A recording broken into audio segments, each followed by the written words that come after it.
How to download Facebook Messenger chat conversation. Hello everyone, welcome to the channel.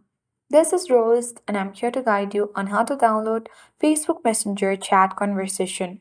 Watch the video till the end and without any further ado, let's dive right into the video. Firstly, launch Facebook app on your device. Make sure to log into your account.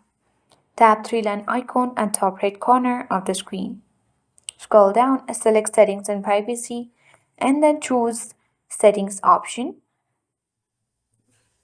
Now tap Account Center and tap Your Informations and Permissions and tap Download Your Informations. Now choose Download or Transfer Information and then select Specific Types of Information. Scroll down and choose Messages and tap the Next button. Now select Download the device and enter your email address. Now you have to select create files and your information will be being prepared for download, and once the file will get downloaded you can simply open it and download Facebook Messenger chat conversation. So that's all. Hope this guide was helpful. Hit the like button, subscribe for more tech and tips videos. Thanks for watching and see you in the next video.